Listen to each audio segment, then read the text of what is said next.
반갑습니다. 말씀과 함께 하루를 시작하는 주님의 백성들을 예수님의 이름으로 축복합니다. 2025년 8월 2일 토요일 오늘 주신 말씀은 요한계시록 21장 9절에서 21절까지입니다.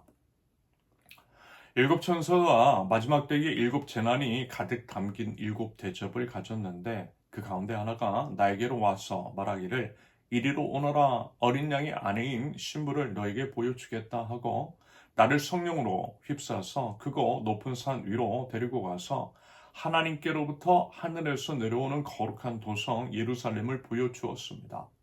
그 도성은 하나님의 영광에 쌓였고 그 빛은 지극히 귀한 보석과 같고 수정처럼 맑은 벽옥과 같았습니다. 그 도성에는 크고 높은 성벽이 있고 거기에는 12대문이 달려 있었습니다. 그 12대문에는 12천사가 지키고 있고 이스라엘 자손 12지파의 이름이 적혀 있었습니다. 그 대문은 동쪽에 셋, 북쪽에 셋, 남쪽에 셋, 서쪽에 셋이 있었습니다. 그 도성의 성벽에는 주춧돌이 12개가 있고 그 위에는 12 어린 양의 12사도의 12 이름이 적혀 있었습니다. 나에게 말하던 그 천사는 그 도성과 그 문들과 성벽을 측량하려고 금으로 된 자막대기를 가지고 있었습니다. 그 도성은 내 모가 반듯하여 가로와 세로가 같았습니다. 그가 자막대기로 그 도성을 재어보니 가로와 세로와 높이가 서로 똑같이 12,000사디온이었습니다. 또 그가 성벽을 재어보니 사람의 치수로 144 규빗이었는데 그것은 천사의 치수이기도 합니다. 그 성벽은 벽옥으로 쌓았고 도성은 맑은 수정과 같은 승금으로 되어 있었습니다. 그 성벽의 주춧돌들은 각색 보석으로 꾸며져 있었습니다. 첫째 주춧돌은 벽옥이요, 둘째는 사파이어요, 셋째는 옥수요, 넷째는 빛이 옥이요, 다섯째는 홍만호요, 여섯째는 홍옥수요, 일곱째는 황보석이요, 여덟째는 녹주석이요, 아홉째는 황옥이요, 열째는 녹옥수요, 열한째는 청옥이요, 열둘째는 자수정이었습니다. 또 12대문은 12진주로 되어 있는데 그 대문들이 각각 진주 한 개로 되어 있었습니다. 도시의 넓은 거리는 맑은 수정과 같은 순금이었습니다. 아멘. 오늘 본문은 새 예루살렘의 모습과 그 기초를 이루는 보석들에 대한 묘사입니다. 먼저요, 우리가 이제 살아가고 있는 지금 이 시대는 말할 수 없는 고통과 불안으로 가득하지요. 전 지구적으로 심화되는 기후위기 앞에서 절망감을 느낍니다. 이전에는 이제 경험하지 못했던 이상 기후 현상이 전 세계를 강타하고 있습니다. 한국 땅에도요, 예외 없이 경험하고 있죠. 그 고통이 얼마나 깊이 스며들고 있는지를 절감하고 있습니다.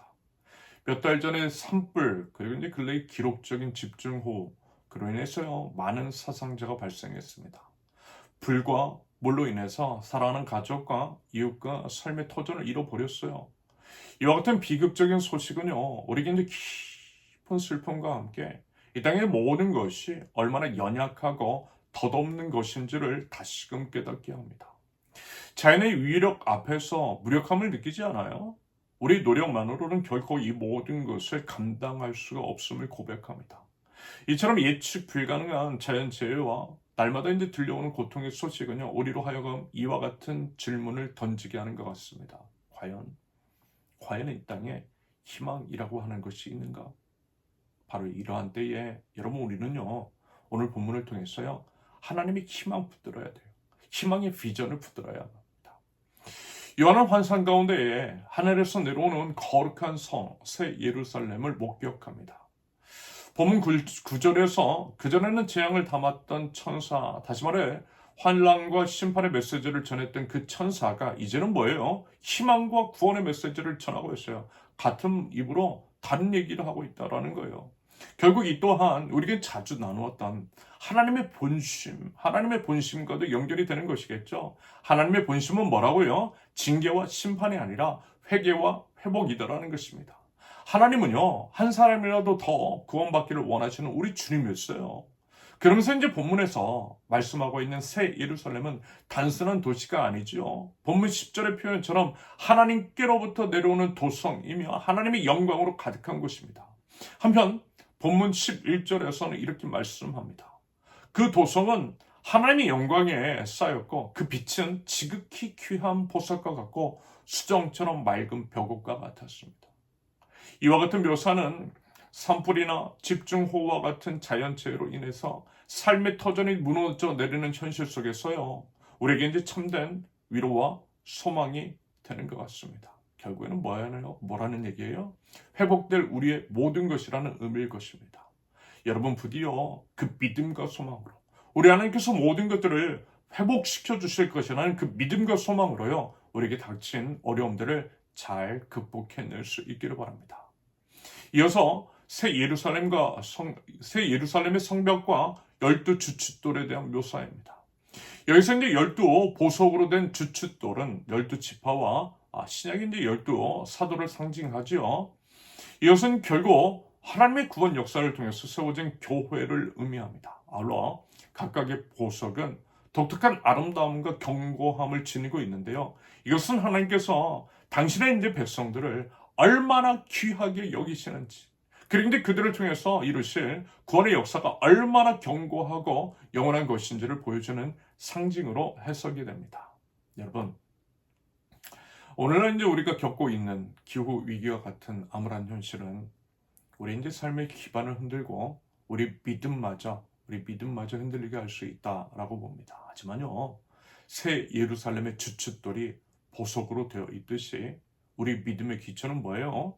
예수님 위에, 예수 그리스도 위에 놓여 있음을 여러분 기억하실 수 있기를 바랍니다. 흔들리지 않는 굳건한 반석, 우리 주 예수 그리스도. 세상이 아무리 흔들려도, 그리고 우리를 흔들어도요, 우리 믿음의 기초가 견고하다면, 우리 믿음이 예수님께 기반하고 있다면 우리는 결코 무너지지 않을 줄로 믿습니다. 예수님께서 우리를 지켜주신다는 거예요. 재해로 인해서 눈에 보이는 것은 설령 잃어버렸을지라도 하나님께서 우리에게 주신 영원한 소망은 결코 잃어버리지 않을 줄로 믿습니다. 여러분, 우리 그 믿음 가지고 나아가면 좋겠어요. 영원한 소망, 새 예루살렘의 영광을 바라보면서 나아가실 수 있기를 바랍니다. 그러기 위해서요, 우리 하나님 약속 굳게 붙잡자라는 거예요. 지금의 고난은 잠시뿐이라는 것.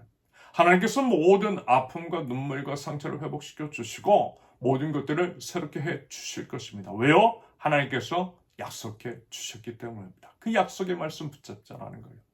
아울러서 여러분, 우리는 더욱더 사랑하고 연약한 자들 돌보면 좋겠어요. 새 예루살렘은 사랑과 공동체의 상징이잖아요. 그 사랑 실천하자라는 거예요. 서로를 아끼고 돌보면서 이렇게 세워주자라는 것입니다. 마지막으로 하나님의 뜻대로 살아가기 위해서 힘쓸 수 있기를 바랍니다. 기후위기 있잖아요. 여러분, 그것은요, 인간의 탐욕과 죄로 인해서 초래되었어요. 그러면 우리는 하나님이 창조 질서를 회복하고 더 이상 자연 생태계를 파괴하지 않도록 삶의 방식을, 우리 이제 삶의 방식을 되돌아보고 회개해야만 할 것입니다. 바라기는 그 믿음과 소망과 실천으로 새 예루살렘을 준비하며 나갈 줄 아는 하나님 나라 백성들, 저와 여러분들, 우리 세우는 교회 모든 권속들 되실 수 있기를 예수님의 이름으로 축원합니다. 함께 기도합니다. 기후 위기로 촉발된 예측 불가능한 재난으로 인해 고통받는 이웃들을 하나님 기억하여 주시고 불쌍히 여겨 주시옵소서. 무너진 터전과 삶의 아픔 속에서도 주님께서 약속하신 견고하고 아름다운 새 하늘과 새 땅을 바라보면서 믿음을 잃지 않도록 주님 인도하여 주시옵소서. 이웃의 아픔에 공감하며 서로 사랑하고 연약한 자들을 돌볼 줄 아는 사랑의 손길, 축복과 위로의 통로로서 주님 저희를 사용하여 주시옵소서. 예수님의 이름으로 기도합니다. 아멘. 하나님께서 오늘 주신 말씀과 각자의 기도 제목을 놓고 우리 잠시 기도합니다.